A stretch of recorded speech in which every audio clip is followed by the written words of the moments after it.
নমস্কার বন্ধুরা, কেমন আছেন সবাই? আমি আরেকটা ভিডিও নিয়ে চলে আসলাম। আমার ভাস্তির অন্নপ্রাশন। দেখুন, সকাল সকাল নারায়ণ পূজা হচ্ছে। নারায়ণ পূজা ভাস্তির জন্য পুজো দিচ্ছে আমার ছোটো বৌদি, বড় বৌদি সবাই মিলে একসাথে। সকাল সকাল এখন বাজে সকাল 7:30। নারায়ণ পূজা সকাল সকাল হওয়াটাই ভালো। বাড়িতে একটা পুজো হচ্ছে, সকাল সকাল হওয়াটাই ভালো। সবাই মিলে পুজো করতে বসেছে। আমার বৌদি, বড় ছোটো বৌদি উপোস। আমাদের পুজো কমপ্লিট। বৌদি আমাকে বললো প্রসাদটা সবাইকে দিয়ে দিতে, তাই আমি বসে পড়লাম প্রসাদ দিতে। এই যে সিন্নি রয়েছে, ফল প্রসাদ রয়েছে, মিষ্টি রয়েছে। আমি সবাইকে প্রসাদগুলো বিতরণ করছি, সবাইকে দিচ্ছি ভাগ ভাগ করে প্লেটের মধ্যে করে। এবার সকাল সকাল একটু নাস্তা না হলে কি হয় বলুন, তাই ঘুগনি বসিয়ে দিয়েছে। এ সুমিত নাচছে বলে ভাববেন না, কিন্তু সুমিত ঘুগনি করছে। সুমিত কিন্তু ওটা দেখাচ্ছে মানে যে আমি করছি, কিন্তু সুমিত কিন্তু করছে না। এদিকে আমার বড় বৌদি কিন্তু চিল্লাচিল্লি করছে। এই দেখুন, এই যে দেখতে পাচ্ছি আমার গুড্ডি বুড়িটাকে, এরই হচ্ছে অন্নপ্রাশন। আমার সোনা বাবা, এটা সোনা মা, এটা আমার, এরই হচ্ছে অন্নপ্রাশন। এটা হচ্ছে আমার বড় বৌদি। বড় বৌদি এইসব কালকে সব রেডি করেছে, আজকে সকালে সব করেছে। আর এই পিছনে দেখতে পাচ্ছেন, এটা হচ্ছে আমার যে তাথই সোনা, তার মামি। এও কিন্তু নাড়াচাড়া করছে, কিন্তু ভাববেন না কিন্তু নাড়াচাড়া করছে বলে ওরা ঘুগনি বানাচ্ছে, ঠিক আছে? এই নিয়ে কিন্তু হাসাহাসি হচ্ছে খুব পিছনে। দেখো আমার ছোটো বৌদি, বড় বৌদি, ওটাও আমার বৌদি।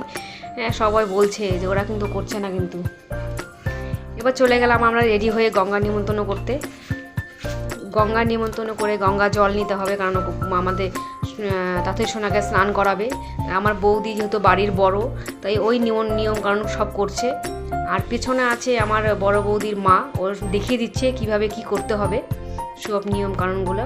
আমার দিদি আছে, আমি আছি, আমার জ্যাঠতো দাদার বউ আছে, সব নিয়ম কানুনগুলোও করছে। করে জল নিয়ে আমরা যাব আমাদের সোনা বুড়িকে স্নান করাতে। জলটা নেওয়াটা দরকার, তাই বৌদিকে নিয়মটা দেখিয়ে দিচ্ছি আমার মাইমা, যে কীভাবে কী করতে হবে, কিভাবে জলটা নিতে হবে কলসির মধ্যে, ডান দিক ঘুরিয়ে বা দিক ঘুরিয়ে কীভাবে জল নিতে হয় সেটাই আমার বৌদিকে দেখিয়ে দিচ্ছে। তাই বৌদি ঘর থেকে জল নিচ্ছে। এই পুকুরটার মধ্যে অনেক স্মৃতি লুকিয়ে আছে। আমার বাবুর সঙ্গে আসতাম এই পুকুরে স্নান করতে, যখন বাবুর ছুটি থাকতো তখন। অনেক স্মৃতি ছিল এই ঘাটের মধ্যে। এবার বেরিয়ে পড়লাম আমরা, জল নিয়ে চলে আসছি। কিন্তু এবার একটু মন্দিরে, আমাদের বাড়ির সামনেই আমাদের মন্দির, মনস্কামনা মন্দির। তাই চলে গেলাম সবাই মিলে একটু মনস্কামনা মন্দিরে পুজো দিতে, কারণ পুজো দেওয়াটাও খুব দরকার। কারণ আমার ছোটো বৌদির মানতি ছিল 3টা মন্দিরে যাবে আমাদের সোনা বুড়িকে নিয়ে পুজো দিতে। তাই আমরা চলে আসলাম মনস্কামনা মন্দিরে পুজো দিতে। আমার ভাগ্নির কোলে আমার এই যে ভাস্তি, দেখুন গটগট করে তাকিয়ে আছে। পিছনে রুবিদি আছে, আমার ছেলে, মাইমা আছে। চলে গেলাম, আমার জুজু বুড়ি আছে, সবাই আছে এখানটায়। সবাই ঝুঁকে পড়া, এই যে মনস্কামনা মন্দির দেখুন।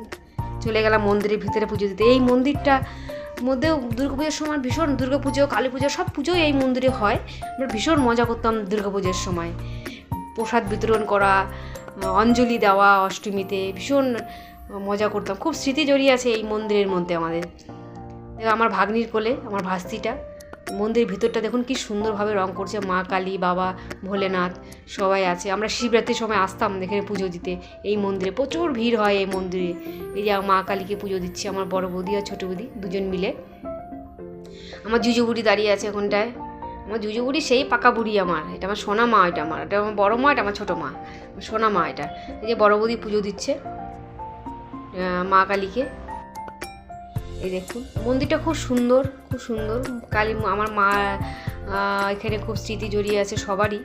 এই যে আমার যে মা কালীর পুজো হয়ে গেল, এবার আমার ভোলে বাবাকে পুজো দিচ্ছে বড় বৌদি। এই যে আমার সোনা বুড়ি, ছোটো বুড়ি, আমার ছোটো বৌদির কোলে আমার দাঁতই সোনা, আমার ছেলে এবার দাঁড়িয়ে আছে। পাকা বুড়ি, 5 মাস বয়স। মাড়িটা খুব শক্ত হয়ে গেছে, তো তাই বৌদি ভাবলো যে তাড়াতাড়ি অন্নপ্রাশনটা দিয়ে দিই, নাহলে দাঁত উঠে গেলে তো মুশকিল আবার। তাই অন্নপ্রাশনটা তাড়াতাড়ি করে দিচ্ছে। এই যে মা কালীকার সামনে আমার মা দাঁতই সোনাকে শোয়ালো আশীর্বাদ নেওয়ার জন্য। মা যাতে আশীর্বাদ করে, যাতে ভালোভাবে সুস্থ থাকে, সবল থাকে, ভালোভাবে থাকতে পারে বাচ্চা মানুষ। এবার আমাদের পুজো দেওয়া কমপ্লিট। এবার আমরা বেরিয়ে পড়লাম বাড়ি যাওয়ার জন্য। বাড়িতে গিয়ে আমাদের অনেক রকমের নিয়মকানুন আছে ওদের, যেমন হলুদ কোটা, স্নান করানো, অনেক রকম নিয়ম করা। যাই চলে গেলাম আমরা বাড়িতে। এই যে মামির কোলে আমাদের সোনা বুড়ি, আমার ছোটো মা, আমার সোনা, আমার দাঁতই বুড়ি, আমার পাকা বুড়ি, তাই না? দেখুন কি টকটক করে তাকিয়ে আছে একদম ক্যামেরার দিকে, কোনো চোখের পলক ফেলে না। এবার আমরা চলে গেলাম 3 তলায়, কারণ আমাদের বাড়িতে জায়গা কম, তার জন্য 3 তলার উপরেই আমাদের অনুষ্ঠানটা করা হয়েছে। আমরা সবাই মিলে হলুদ করছি, আমি, আমার বড় বৌদি, মাইমা, আমি, আমার জ্যাঠা দাদার বৌদি, ওই বৌদি, ওটা বৌদি, সবাই মিলে আমরা একসাথে, আমার দিদি, সবাই মিলে আমরা একসাথে হলুদ করছি। হলুদ কুটে আমরা পুচকিটার গায়ে লাগাবো। এই যে সবাই একে একে দেখুন, এখানে একটু বিরক্ত করছিল, এই যে দেখুন একটু কান্না ভাব, এই যে কান্না ভাব কেঁদেই ফেলেছে, একটু বিরক্ত করছিল, কিন্তু সারাদিন তো বিরক্ত করেনি, একটু এই হলুদ মাখার সময়, একটু খাওয়ার সময় একটু কান্না কাঁদছিল। এই যে সবাই মিলে হলুদ লাগাচ্ছি আমরা পায়ে, গালে। আমাদের নতুন বউ, এটা আমাদের নতুন বউর গায়ে হলুদ লাগানো হচ্ছে, হলুদ সবাই দিচ্ছে। এরপরে স্নান করানো হবে।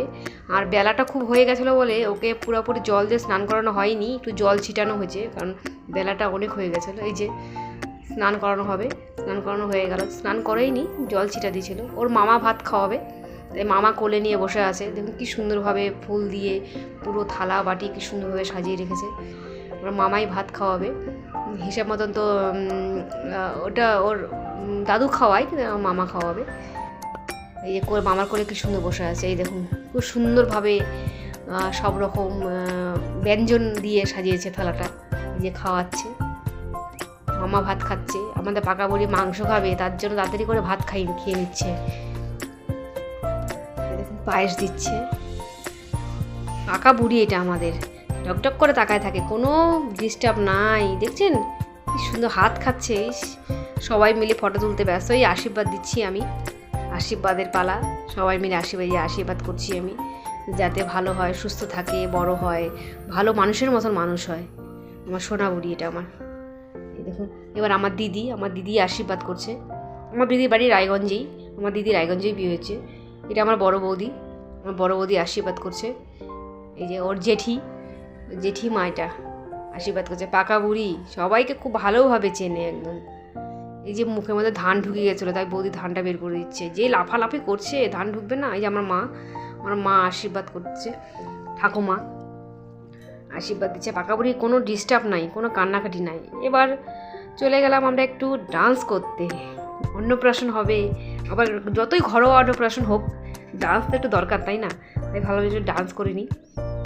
যেহেতু আমাদের বাইরের লোক বলা হয়নি, নিজেদের আত্মীয় স্বজন মিলিয়ে একটা ছোট্টভাবে অনুষ্ঠানের আয়োজন করেছিল আমার দাদা বৌদি, তাই একটু নাচানাচি না করলে, এন্টারটেনমেন্ট না হলে তো ভালো লাগে না। তাই সবাই মিলে, দিদি, আমি, বৌদি, রুবিদি, সবাই মিলে একটু ডান্স করছিলাম। বলুন তো কার ডান্সটা সবচেয়ে বেশি ভালো হয়েছে? কমেন্টে জানাবেন। হ্যাঁ, কার ডান্সটা সবচেয়ে বেশি ভালো লাগছে? এই যে আমার দিদি, আমার বৌদি, সবাই মিলে একসাথে ডান্স করছি। এই যে রুবিদি, সবাই মিলে একসাথে ডান্স করছি আমরা। ডান্স করে নিচে যেতে হবে, কারণ আবার খাওয়া দাওয়ার, আমাদের দুপুরে খাওয়ার ব্যবস্থা করা হয়েছিল, তাই আমাদের দোতলায়, এটা আমাদের 3 তলায় আমরা ডান্স করছি। দোতলায় যাব, ওখানে খাওয়ার ব্যবস্থা করা হয়েছে, ওখানে খাওয়া দাওয়া হবে। এই যে সুমিত ত্রিপালটা ঠিক করছে, মানে প্রচণ্ড হাওয়া, 3 তলার উপরে প্রচণ্ড হাওয়া, একদম সব ত্রিপাল উড়িয়ে নিয়ে যাচ্ছিলো। এটা বুঝতে পারবেন কোন গানে ডান্স করা হচ্ছে? বলুন তো, বুঝতে পারলে জানাবেন কোন গানে ডান্স করা হচ্ছে। রুবিদি দেখুন, রুবিদি সেই ডান্স করে, সবাই মিলে ডান্স। এবার আমার বড় বৌদি আসবে ডান্স করতে। বড় বৌদির ডান্স সেই সুন্দর, বড় বৌদি ডান্স করে। দেখুন বড় বৌদি আসবে, ডান্স করবে। ডান্স না হলে কি কোনো প্রোগ্রাম জমে বলুন? ডান্স তো মেন। অন্নপ্রাশন বলুন, বিয়ে বাড়ি বলুন, ডান্স না হলে পিকনিক বলুন, নাচ তো করতেই হয়, তাই না? তাই একটু সবাই মিলে একটু মজা করে নিচ্ছিলাম নাচ করে। এবার আমার বৌদি ডান্স দেবে না। এই যে আমার বৌদি, দেখতে পাচ্ছেন আমার বৌদিকে, আমার বৌদি নাচ করবে। বৌদিকে ডাকাডাকি করছে নিচে, কারণ এটা লাগবে ওটা লাগবে, তার জন্য ডাকাডাকি করছিল। তা ভাবলাম এই ফাঁকে একটু বৌদি ডান্স করে নিক, নিচেতে কাজ আছেই, কাজ তো করবেই। তাই আমরা সবাই মিলে একটু ডান্স করে নিচ্ছিলাম। সুমিত পিছনে ঠিক করছে ত্রিপালটা হাওয়াতে পড়ে যাচ্ছিলো খুলে, তাই ওটাকে ঠিক করছে। তাই আমরা একটু নাচ করিনি, অত তো ঠিক করিনি ত্রিপালটা। এবার চলে আসলাম খাওয়ার জায়গায়, যেহেতু বলেছিলাম দুপুরের খাওয়ার আয়োজন, তাই দুপুরবেলা সবাই মিলে বসে পড়লাম। এর আগের 2টা ব্যাচ উঠে গেছে, বৌদি বাপের বাড়ির লোক, 2 বৌদি বাপের বাড়ির লোক, সবাই যে কজন আত্মীয় স্বজন বলা হয়েছিল সবার খাওয়া দাওয়া হয়ে গেছে। বাড়ির লোক মিলে আমরা খাওয়া দাওয়া করতে বসছি। এই যে আমার মা, আমার দিদি, ওইদিকে আমাদের বৌদি, সবাই মিলে আমরা খাওয়া দাওয়া করতে বসে গেছি। এর আগে সবার খাওয়া দাওয়া হয়ে গেছে। খাওয়া দাওয়া শেষ, এবার চলে গেলাম কিছু ফটো তুলতে। যাই হোক, ভিডিওটা এখানেই আমি শেষ করলাম। যদি ভালো লেগে থাকে অবশ্যই লাইক কমেন্ট শেয়ার করবেন। ভালো থাকবেন, সুস্থ থাকবেন। সবাইকে নমস্কার।